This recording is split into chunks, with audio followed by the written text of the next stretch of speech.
Attack on Titan Final Season Part 2 is 44 days until its premiere. To this day of this recording and to celebrate that release, I decided let's do a top 5 things that Mappa did very well in the final season Part 1. Oh yeah, heavy spoilers for Attack on Titan Season 1, 2, 3 and 4. You have been warned. Now, I love me some WIT Studio Season 1 to 3. The animation, the art style, the effects, the CGI of the buildings panning around, Levi and Kenny's fight, so many great Titan action and moments.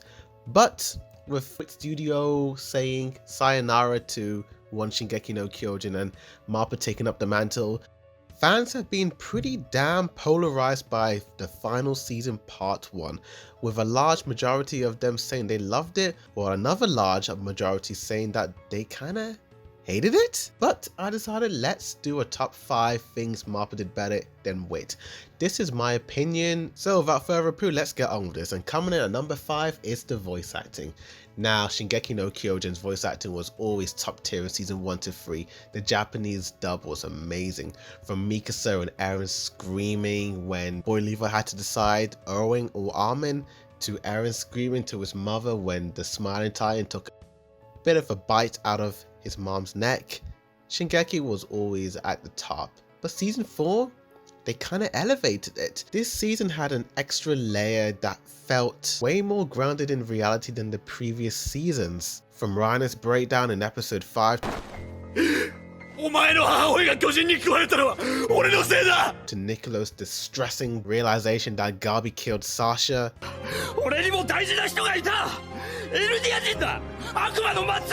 and then Grisha shouting and yelling at Zeke. My gosh, this season was at the top when it came to his voice acting. Did anyone else feel like a defenseless little kid when Grisha was just yelling his head off at Zeke? Number 4, we have got the Titans POV shots. And season 1 to 3 didn't really have too many POV shots when it came to Titan shifters being inside their Titans. We mainly got to see Eren in his POV shot, a little bit of Annie every now and again, and Reiner and Zeke as well. But season 4 we had quite a few POVs, and yeah, Mappa really went all out when it came to the design and vibe and tone. I really love the way the veins are drawn in this season. They're very realistic and pretty damn creepy, and you actually see more angles of when the shifters are inside their Titans. In the previous season, you only got the character's face and a little bit of the veins on the side of their heads, but with this season, you get to see a little bit of the blood sort of pumping around the veins and a little bit of motion and organism movements around the veins. I also love the lighting and how different the lighting is inside the POV compared to the WIT Studio one, where it was mainly the character designs with a little bit of red tint, but with this one there is a massive glow effect around the characters' faces, and I love the shading around the veins and just everything about it. It's just creepy, but I love it.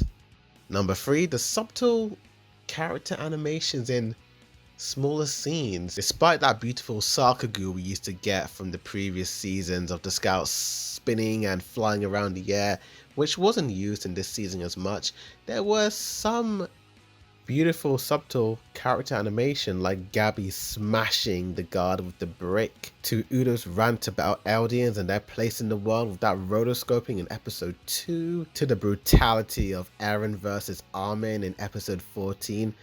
These scenes aren't considered very hype moments from the manga, but Mappa just went all out with the animation in these scenes. And while I do like WIT Studio's animation, there were a lot of still frames used in those previous seasons, particularly season 1 with those hold frame stills. I love the designs, but they were always placed in some really odd moments. Number 2, we've got facial expressions, and yeah, what can I say? The expressions in this season are pretty damn exaggerated and extreme in some moments. Mappa really went all out with their principle of animation when it came to exaggeration on some of these characters' faces, because a lot of their expressions were wild in this season, like Nicolo being angry at Gabi, to Armin and Mikasa bawling their eyes out at the death of Sasha, And even Eren's face as he's beating his boy arm into a bloody pulp, their faces were just wild in these moments. And I remember WIT Studio having these moments when it came to a character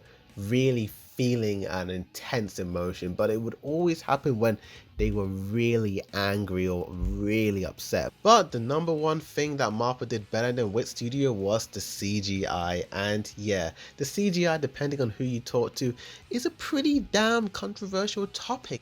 And whether you love or hate it, you are always gonna be hated for your opinion. But in my opinion, I flipping adore the CGI in some moments. Episode 1 CGI was the best in the entire season. The energy of Galliard running around and Reiner bashing and crashing the enemies. The Warhammer Titans animation sequences were just beautiful to look at in some moments.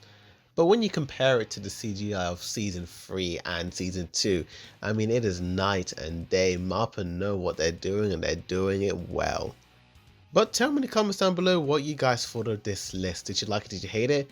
What things in Season 4 Parts 1 did you think Mappa did pretty damn well? And tell me in the comments. I'd like to know. But thank you for watching. Like this video, subscribe for more anime and manga reactions and reviews. Check out my other Shingeki no Kyojin videos of TV vs Blu-ray final season, my Attack on Titan rankings of all the seasons, the OPs and EDs of Attack on Titan's ranking, and the season premiere as well. Also check out my key visual ranking posters of the Attack on Titan anime so far. Thank you for watching. Boarded Review signing out.